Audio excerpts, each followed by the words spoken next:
Alabado sea el nombre de Dios. Bueno, y nosotros poder estar en esta hermosa comunión. Nosotros cantamos, nosotros bendecimos al Cordero de Dios. A aquel que murió en la cruz, que resucitó y que vive por los siglos de los siglos. Amén. Qué hermoso tiempo hemos tenido en esta primera parte. Le voy a pedir para que se pongan sobre sus pies. Sé que hace tan solo un instante que estábamos en pie. Quisiera que leamos la palabra de Dios, Juan capítulo 1. Nosotros estuviésemos en pie y si podemos, al unísono, leamos un texto de este primer capítulo del Evangelio de Juan. Y es el versículo 22. Juan capítulo 1, versículo 29. Reiteramos la bienvenida a todos aquellos que nos acompañan esta mañana, nuestra familia. Gracias por estar con nosotros. El Señor le ha traído esta mañana y tiene un propósito para ustedes. ¿Cómo dice el texto? Tenemos proyectado. Vamos a leerlo al conteo de 3. 1, 2, 3. El siguiente día vio Juan a Jesús que venía a él y dijo: He aquí el Cordero de Dios que quita el pecado. Lo leímos, pero quiero que lo coordinemos un poco mejor. Solamente vamos a leer la segunda parte, la parte B del versículo, donde dice: y dijo, he aquí. 1, 2, 3. Y dijo: He aquí el Cordero de Dios que quita el pecado del mundo. Padre, gracias te damos una vez más en esta mañana. Señor, nosotros glorificamos tu nombre y te alabamos por darnos aquí.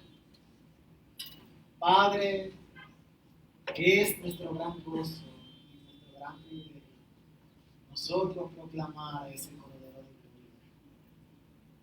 Él está acá presente en esta mañana.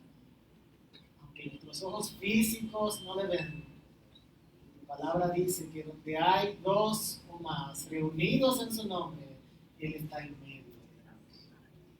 Así que, oh Dios, permítenos ver a Cristo, ver su obra, ver su gloria y ver su grandeza reflejada en medio nuestro. Dirígenos y abre nuestros ojos. Es en su nombre que lo pedimos. Muchas gracias, pueden sentarse. Año 1857. Quizás uno de los predicadores más famosos, Carlos Spurgeon, estaba a punto de predicar un sermón en la capilla, en Crystal Palace, en Sydenham.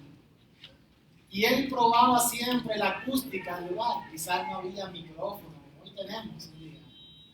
Y él, allá en el lugar en donde iba a dar el sermón, una voz potente dijo: He aquí el Cordero de Dios que quita el pecado del mundo. Se retiró, probó la acústica, estaba bien.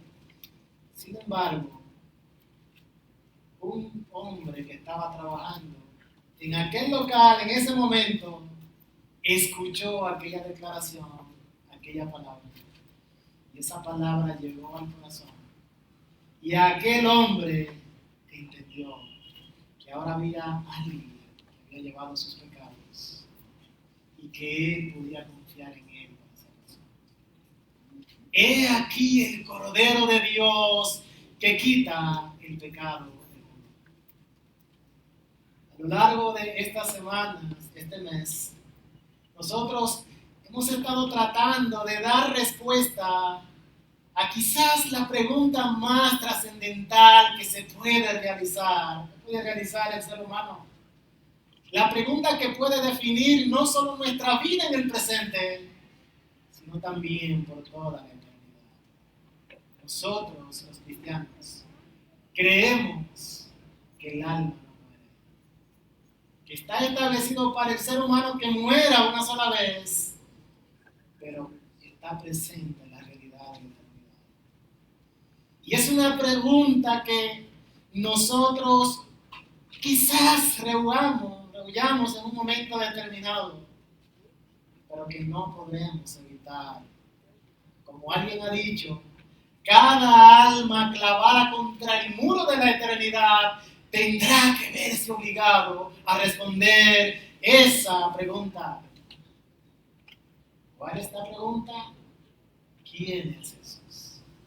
¿Quién es Jesucristo? Como ya acoté, la respuesta a esta pregunta puede tener consecuencias eternas. A finales del mes pasado, el mes de julio, tomamos una semana de vacaciones, mi esposa y yo. También estaba José Toribio, Che del Navia, y tomamos un viaje en uno de esos barcos cruceros por el Caribe. Casi 3,000 personas dicen que había en ese barco. Un barco muy cosmopolita porque habían personas de todos los países del mundo. Japón, China, tailandés, filipino, miren, de todas las nacionalidades.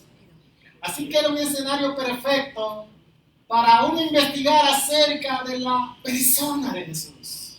De hecho, fue la pregunta iniciadora. Yo no sé a cuántas personas a lo largo de esos 7 días que estuvimos en el barco le pregunté acerca de Jesús.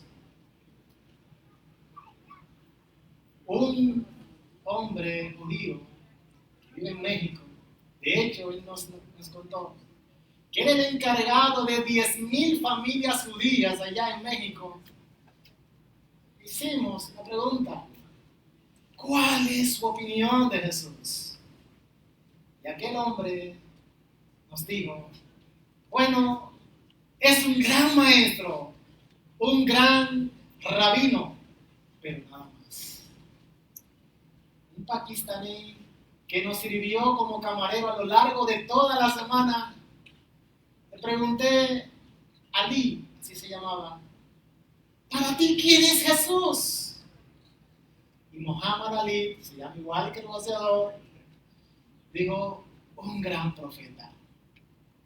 Él, islámico, musulmán, un profeta que precedió al profeta Mahoma. Estábamos en uno de los tantos jacuzzi que tiene el barco y una pareja nos acompaña dentro del jacuzzi y empezamos a dialogar. Y en un momentito noté que aquel joven esposo tenía un pendiente, una cadena sobre su cuello con la cruz. Así que encontré la oportunidad perfecta para preguntarle: ¿qué significa, Joe? ¿Así se llamaba? Esa cruz. ¿Y qué significa la persona de Jesús para ti? Y su esposa, que estaba al lado, como que me miró diciendo: eso es, pregúntale. ¿Y saben la respuesta de Joe? Yo no creo en Jesús. Yo no creo en la Biblia. Yo no sé si Jesús existió. La esposa sabía la opinión de Joe. Y yo le pregunté a ella: ¿y tu opinión cuál es? Y me dijo: I'm a Christian pagan. Yo no le entendía. ¿Puedes letrearlo? P-A-G-A-N. Defínelo. Yo soy, después cuando pudimos traducirlo al español, yo soy una cristiana pagana. ¿Cómo así? Yo sí creo en Cristo, pero yo no obedezco a Cristo. ¿Cuántas opiniones diversas nosotros podemos encontrar acerca de la persona de Jesús? Pero el asunto no es que yo dé mi opinión y nada más. El asunto es que si fallo en dar la opinión adecuada acerca de la persona de Jesús, voy a tener consecuencias eternas. Y si defino esto de manera incorrecta, las consecuencias serán terribles. Jesús, un gran maestro, un gran rabino, pero es algo más que eso. Un gran profeta, pero es más que eso. Quizás la mejor respuesta a esta pregunta es la que vimos el primer domingo cuando nuestro hermano José Rodríguez estuvo acá, que estuvo hablando, cuando Pedro dijo, en el momento en que el mismo Jesús le preguntó a sus discípulos, ¿quiénes dicen ustedes que soy yo? La respuesta de Pedro, guiado por el Espíritu Santo, fue, he aquí, tú eres el Cristo, el Mesías, el ungido, el Hijo del Dios viviente. Tú eres el Mesías que habíamos esperado, pero tú eres Dios. Así que esa es la opinión que nosotros debemos tener acerca de quién es Jesús. Ahora bien, en la mañana de hoy yo quisiera reflexionar en otro de los testimonios de uno de los hombres más grandes que han pisado este planeta. Nosotros podemos ir a la historia y ver que en el mundo antiguo hubieron grandes hombres. La historia nos muestra líderes de guerra como Alejandro el Grande, el Magno, el gran conquistador. Legisladores como Hammurabi, que quizás dio el código de leyes para hoy en la humanidad. Pensadores profundos como Sócrates. Quizás hombres con tanto poder como Augusto César. Hombres sabios como Salomón, o líderes religiosos nobles como Abraham, Moisés, David, los jueces, los profetas de Israel. Sin embargo, el más grande de todos ellos es quizás el más improbable, según el honor de las normas humanas. ¿Y saben quién es? Juan el Bautista. Dice el mismo Señor Jesucristo en Mateo capítulo 11, de cierto, yo les digo que de entre los hombres nacidos de mujer, aquellos que han venido a este mundo, no se ha levantado otro mayor que Juan el Bautista. Todos los profetas y la ley, más adelante en ese capítulo, profetizaron hasta Juan. Juan que nació de una manera sobrenatural. Zacarías, su padre, un sacerdote, y Elizabeth, su madre, no podían dar hijos. Pero el Espíritu Santo obró y Juan nació. Cuando Juan comenzó a predicar el Evangelio, la gente comenzó a escuchar, a predicar el mensaje, la gente comenzó a escucharlo. ¿Quieres saber qué tan popular era Juan? Marcos capítulo 1, versículo 5, dice que acudía toda Judea y Jerusalén y eran bautizados en el río Jordán confesando sus pecados. En aquel tiempo cientos, miles, decenas de miles acudían a escuchar a Juan el Bautista. Extremadamente popular. Y es interesante notar que la popularidad de Juan no vino por su lugar de operación. Su cuartel general no estaba en Jerusalén.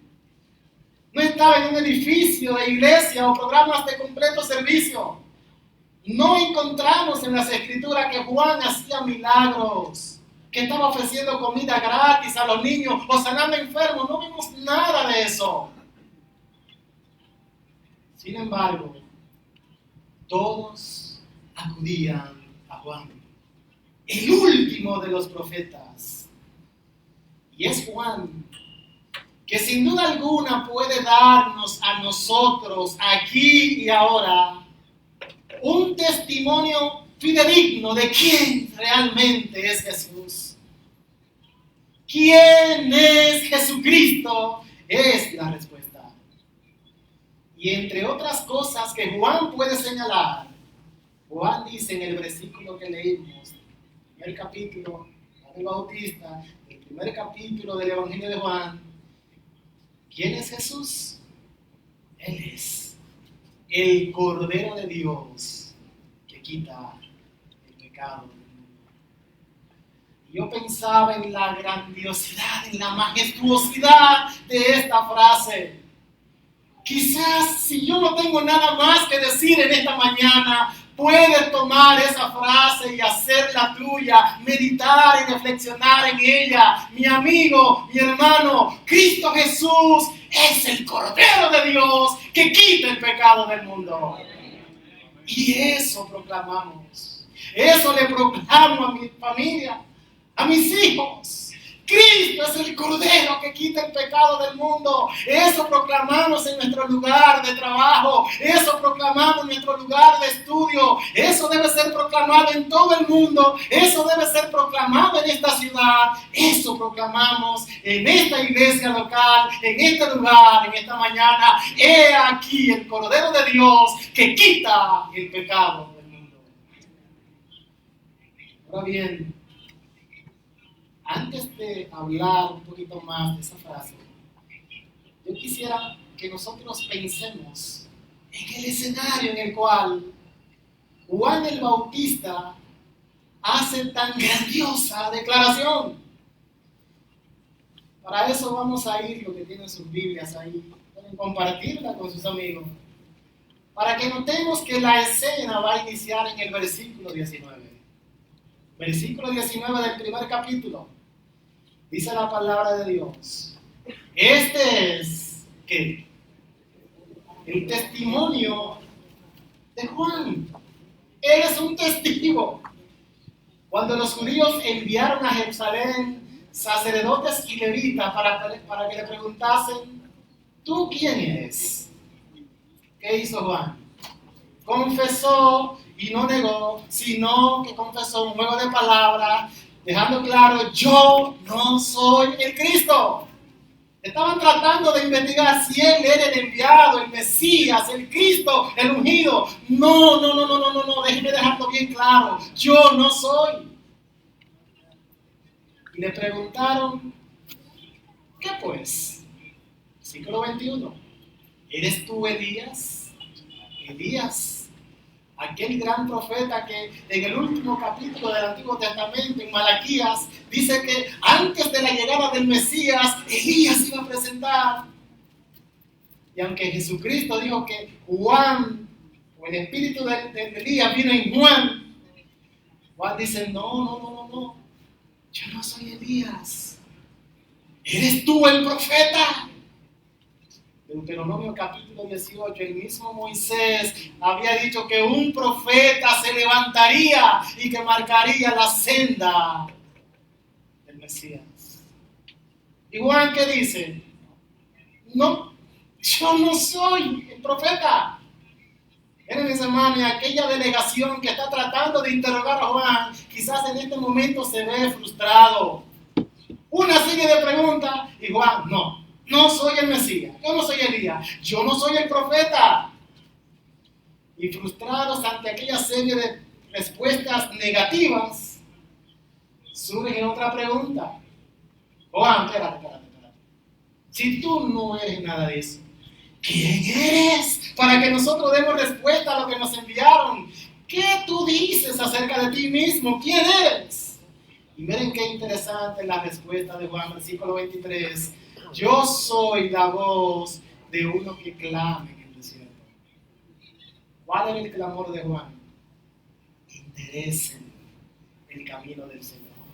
Citando a Isaías capítulo 40, versículo 3. Preparen el camino porque viene el Mesías. Versículo 24. Y los que habían sido enviados eran de los fariseos. Aquí entonces se dice, ¿quién enviaron a aquellos? Los fariseos, un grupo bastante religioso, y le preguntaron, porque parece que el problema se trataba de la popularidad, este hombre tan popular, ¿por qué tú estás bautizando? El bautismo era un rito muy sagrado para los judíos, igual que la circuncisión. El asunto es que Juan estaba bautizando a judíos. Y el bautismo se utilizaba cuando alguien no judío venía al judaísmo, lo bautizaban miembros de la religión. ¿Por qué tú estás bautizando a judíos si tú no eres ni el Mesías, el Cristo, ni Elías, ni el profeta? Juan le respondió diciendo, Juan le dio la respuesta a lo que ellos estaban preguntando. No, yo bautizo con agua, es como que él esquivó. mas en medio de ustedes está uno que ustedes no conocen. Quizá la primera declaración, en ese momento que Juan está diciendo, ya el Mesías prometido está aquí. Y este es el que viene después de mí, el cual es antes de mí. Es decir, Él es el eterno, el Mesías. Y añade, del cual yo no soy digno de desatar la correa de su calzado. Era la labor quizás para el esclavo más bajo. De hecho, un discípulo no se le permitía desatar el cordón de su amo, de su maestro. Y Juan dice en un acto tremendo de humildad, yo ni siquiera soy digno de desatar el cordón de las sandalias de Él. Él es el Mesías glorioso. Y ahí termina en ese primer día esa narrativa. Estaban en Betania. Y es ahí en donde entra en escena nuestro versículo 29. Algunos dicen que esta escena, este capítulo 19 al 54, es la escena de 3 días. El primer día Juan les dice a aquellos que habían sido enviados, he aquí el Mesías.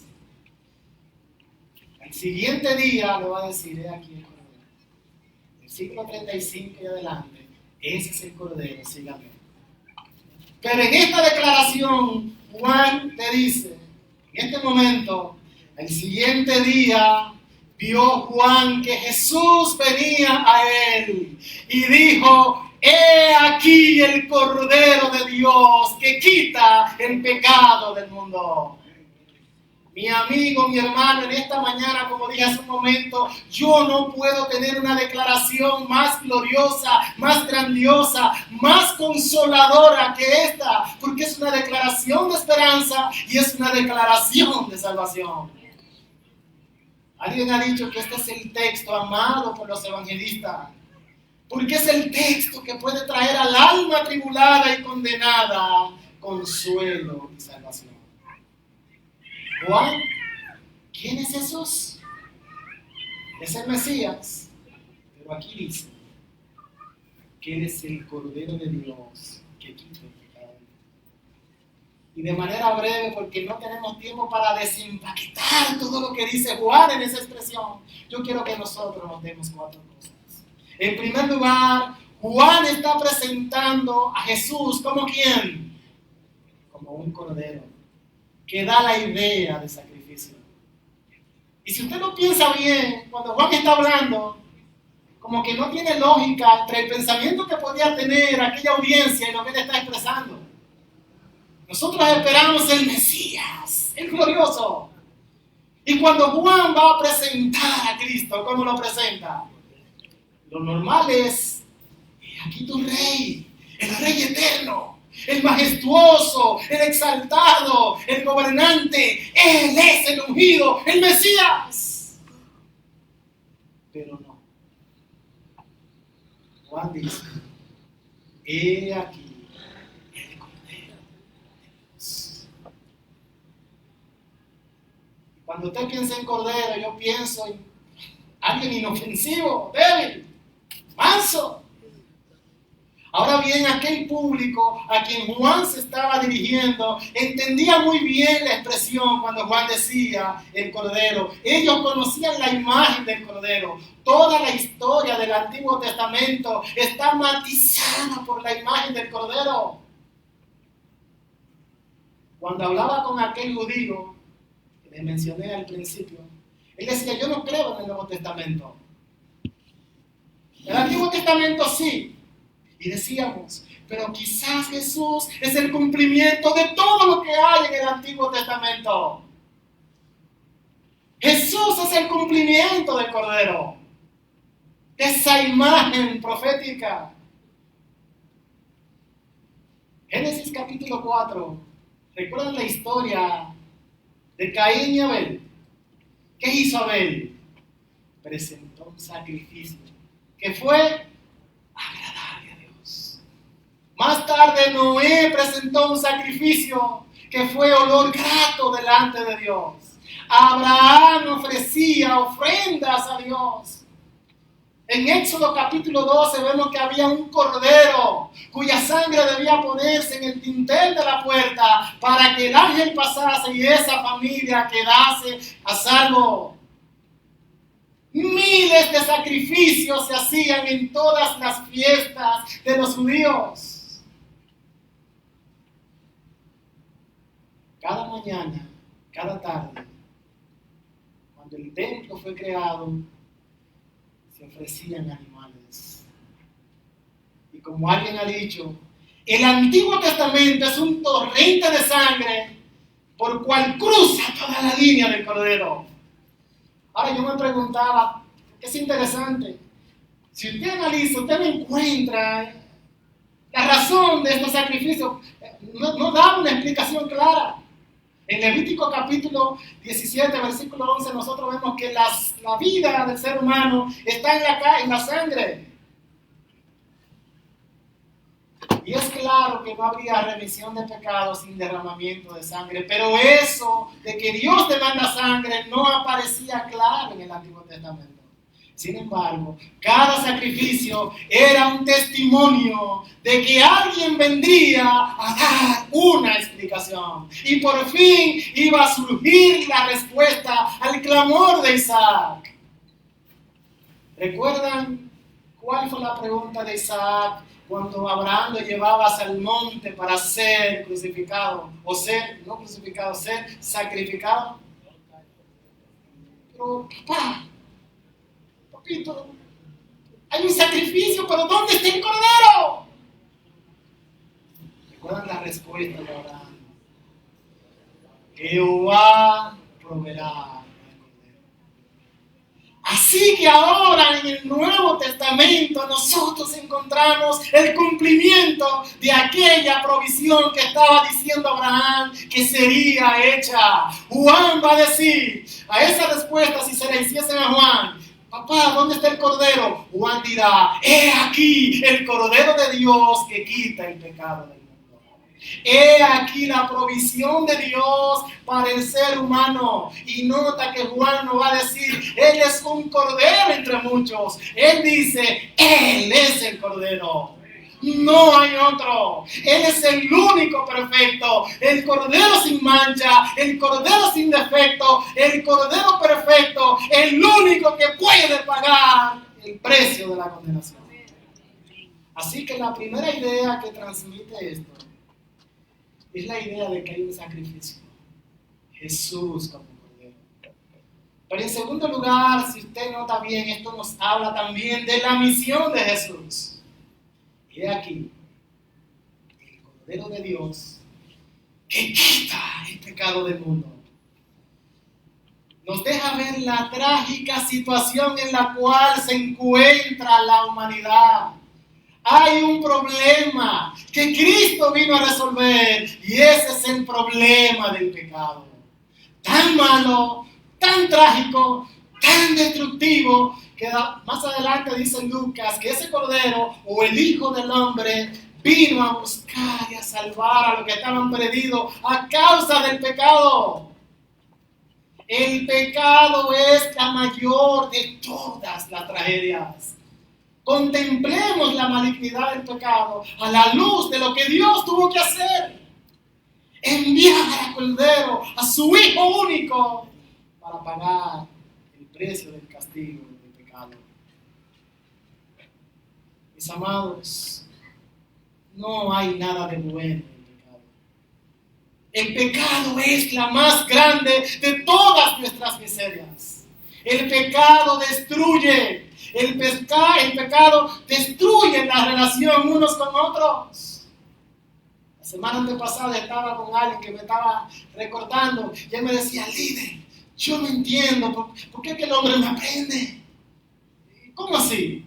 Es que el hombre desde siempre vive matándose y guerra y este le quita la vida a aquel, y el hombre viendo y viendo el problema no aprende.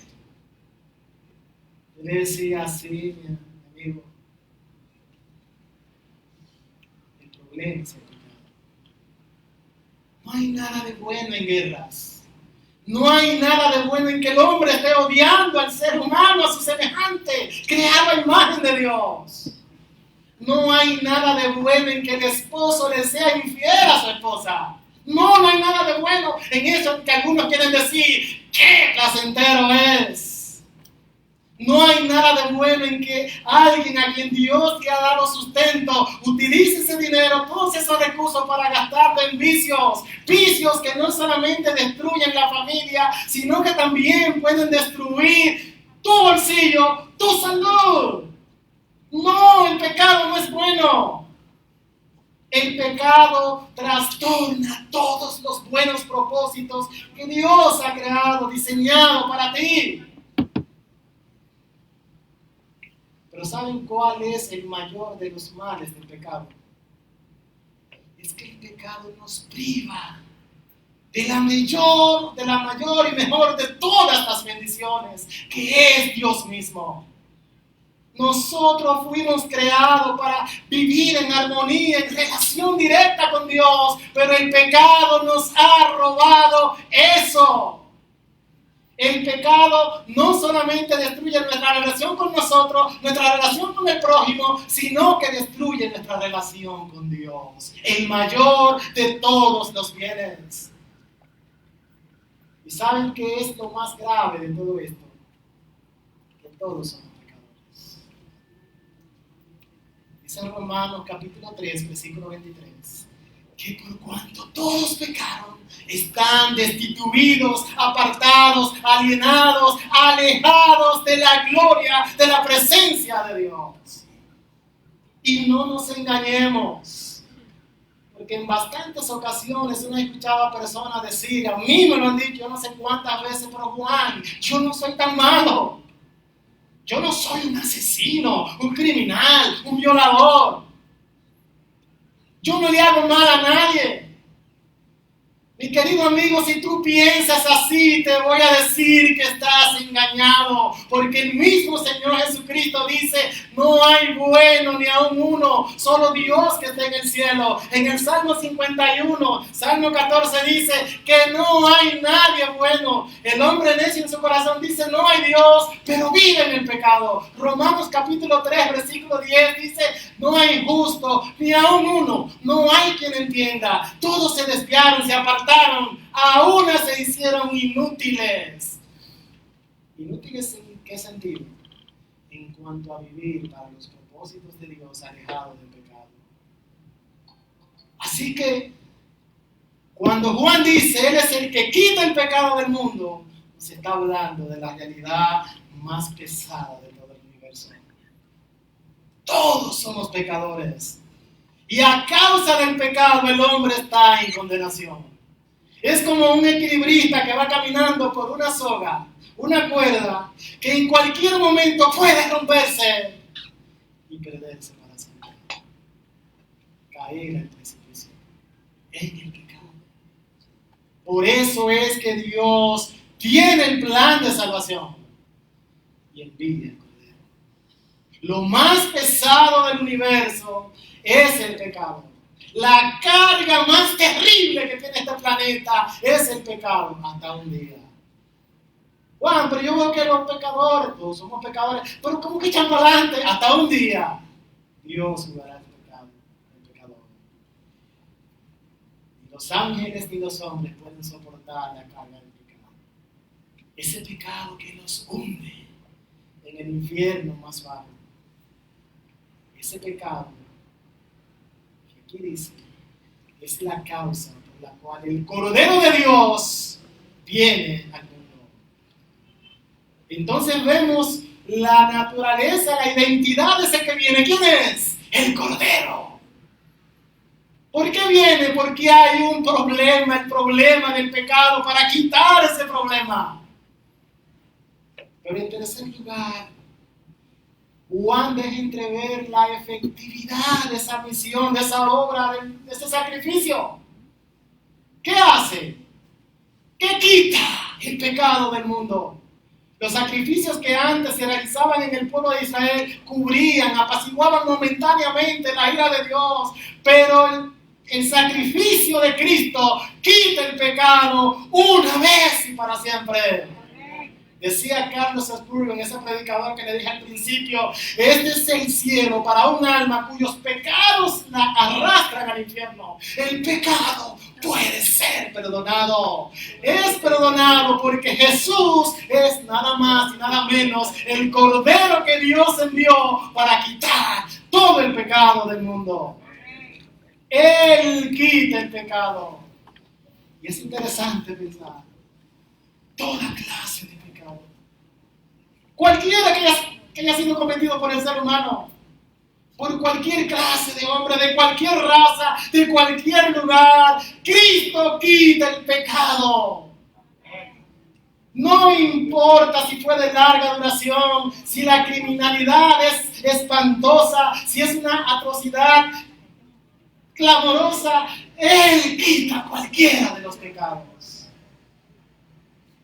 Y amigo, no sé si hay alguno que estará pensando como una jovencita me expresó en una ocasión que estábamos hablando en un campamento y ella me dijo, mira, Juan, yo soy tan mala,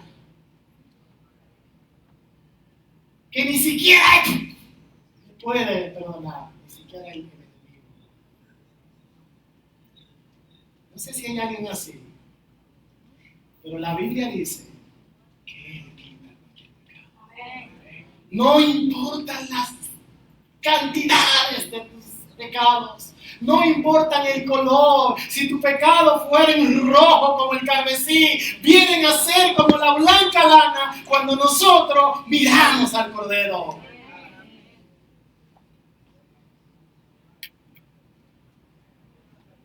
El pecado del mundo no es solo cubierto, es quitado por Cristo. En cuarto lugar y último lugar, yo quiero que también en esta expresión usted note que hay una contundente declaración. ¿Cómo inicia el texto diciendo? He aquí. Jesús se presenta. Juan va a dar la respuesta a la identidad de Jesús. Pero antes de él decir quién es, él dice, y la expresión en el idioma original es como, contemplen, vean, mírenle, Él es el Cordero de Dios. Quizás es la declaración que nosotros también debemos resaltar esta mañana. He aquí el Cordero de Dios que quita el pecado del mundo. Yo pensaba en preparar esta meditación, como si uno pudiese tener labios, una lengua que pueda resonar esa verdad, que este lugar tiemble. Porque es una verdad única, gloriosa y grandiosa. He aquí, Él está aquí. Ese Cordero está aquí para dar salvación. Yo no sé cuál es la situación con la cual tú has llegado aquí esta mañana. Como dije hace un momento, yo no sé cuál es la magnitud de tus pecados. Todos somos pecadores. Yo no sé qué problema tú has llegado cargando hacia este lugar. Ahora yo te puedo decir algo. Mira a Cristo. He aquí a Cristo. Podemos ser grandes pecadores. En mi caso personal, lo soy. Pero Cristo es el Cordero de Dios que quita y perdona todos nuestros pecados. Mi amigo, he aquí. Mira a Cristo. Contempla el Cordero que está aquí en esta mañana, que quiere darte salvación. Contempla aquel que estuvo dispuesto a venir a una cruz por ti, por amor a ti. Oh, si nosotros pudiésemos trasladarnos hacia aquel momento en el monte del Calvario. Oh, si pudiésemos estar en medio de la multitud y contemplar las tres cruces y en la cruz del medio contemplar al Cordero de Dios, contemplar cómo sus manos están siendo atravesadas por grandes clavos, contemplar cómo sus pies también fueron clavados, verle a Él con espinas en su sien, una corona de espinas sobre su cabeza. Quizás ahí, sintiendo el olor, el sudor, el llanto, el dolor, la pena de muchos, contemplando al Cordero en la cruz del centro, fue traspasado de manera terrible con la lanza de aquel soldado romano que dice la palabra que vertió sangre. Oh, si tú pudieses en esta mañana verle a Él. Él está aquí. Él es el Cordero. Y si le miras a Él, podrás encontrar una mirada de amor, de compasión, de perdón. Una mirada que te dice, te amo. En el caso personal, a mí no me importaría que quizás nadie más me dijese me amo. Mi esposa que me dice me amo es algo grandioso en esta vida. Que mis hijos me digan, papi, te amo, tremendo. Pero que el Cordero de Dios desde la cruz me diga, te amo tanto que di mi vida por ti. Eso es glorioso.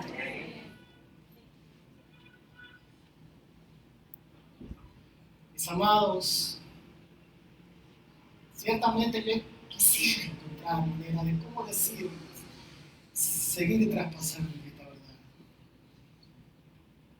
Pero la frase sigue siendo la misma. He aquí el Cordero de Dios que quita el pecado del mundo. El siguiente día vio Juan a Jesús que venía y lo presentó como el Cordero. Primer día, segundo día, el tercer día, versículo 35. Dice que Jesús se presentó, pero ahora con dos discípulos de Juan. ¿Y qué dijo Juan? Versículo 36. Le dijo a sus discípulos, he aquí el Cordero de Dios que quita el pecado del mundo. ¿Saben qué hicieron los discípulos de Juan? Que le siguieron.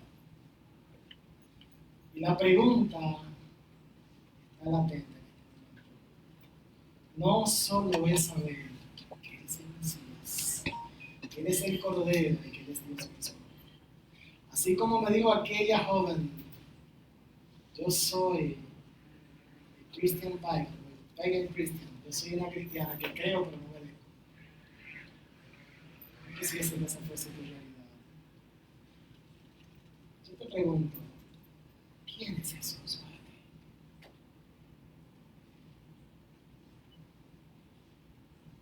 ¿Es realmente Él el centro o la razón por quien vale la pena vivir? ¿Tú has entendido que eres pecador? ¿Tú estás viendo que el Cordero quiere darte salvación? Ante la respuesta de quién es Jesús, todos nosotros debemos tomar una decisión. Aquellos discípulos que en el tercer día Juan le dijo, el Cordero de Dios, y le siguieron. Yo te voy a pedir para que inclines tu rostro. Te voy a hacer la pregunta de nuevo a ti. Y esta pregunta no se trata de un asentimiento intelectual. Sí, yo creo que Jesús es Dios, que Él es el Mesías. De hecho, yo puedo decirte que eres el Cordero de Dios. Sin embargo, aún tú sabiendo que eres el Cordero que quita el pecado del mundo, no aceptarle y seguirle. Voy a hacer la pregunta más trascendental. Y con cada cabeza inclinada. Hay alguien en esta mañana que ha entendido sus pecados, que en esta mañana quiere decirle, Señor, tú moriste por mí en la cruz, ahora yo quiero vivir por ti. Si hay alguien así esta mañana, te voy a pedir para que tú pongas tu mano en alto, diciendo, el Cordero que está aquí, en Él creo. ¿Quién en esta mañana reconoce y acepta esa mirada de amor? Hay alguien que le mira a Él y dice, ese es el Dios que quiero. Hay alguien que en esta mañana le dice al Señor, toma mi pecado. Alguien que le dice a Dios, yo acepto ese regalo de favor. Alguien que le dice, yo te lo doy. Este es el momento en el cual tú debes decidir. Ante la pregunta más importante y trascendental de toda la vida. ¿Quién es Jesús para ti? Pero antes de terminar, quiero decirles que ese cordero que fue al sacrificio, ahí podemos abrir nuestros ojos, es presentado luego a lo largo de todo el Nuevo Testamento. Apocalipsis capítulo 5, que leyese al principio Samuel, dice que Él es el cordero digno de tomar el libro y de abrir sus sellos. Porque Él fue inmolado y con su sangre nos redimió para Dios. De toda lengua, de todo pueblo y de toda nación. Y dice Juan que miró. Y había un gran número incontable, millones de millones que se habían refugiado en ese cordero. Y dice el versículo 12 que decían a gran voz, el cordero que fue inmolado, sacrificado, es digno de tomar el poder, la sabiduría, la riqueza, la fortaleza, la honra, la gloria y la alabanza. Y a todo lo creado que esté en el cielo, en la tierra y debajo de la tierra y en el mar, escuché decir al que está sentado en el trono y el cordero, sea la alabanza, la gloria y el poder por los siglos de los siglos. Y si en esta mañana no te postras y le das gloria y honra a Él, por toda la eternidad lo levantarás, lo lamentarás. En aquella Jerusalén celestial no encontrarás, no entrará cosa inmunda ni que haga abominación y mentira. Solo aquel, dice Juan 19, cuyo nombre está inscrito. ¿Saben dónde? En el libro de la vida. ¿De quién? Del Cordero. Del Cordero. Así que ese Cordero que murió por ti te da salvación y te da esperanza. Dice Juan ya en el penúltimo capítulo, no habrá más maldición. Y el trono de Dios y el Cordero estarán en ella. Wow. Y serviremos y veremos su rostro. Y su nombre estará en nuestras frentes. Allá no habrá más noche, no hay necesidad de luz de lámpara ni de luz, porque el Dios, el Señor, los iluminará y reinarán por los siglos de los siglos. El Cordero inmolado, el Cordero de gloria, Él es nuestra esperanza, Él es nuestra salvación. Más erudito en la universidad del cielo es aquel que conoce al Cordero de Cristo, el Cordero de Dios, el Cristo Jesús. Deben sentarse donde quieran. Mi amigo, he aquí el Cordero de Dios. No te vayas de este lugar sin confesar a Dios.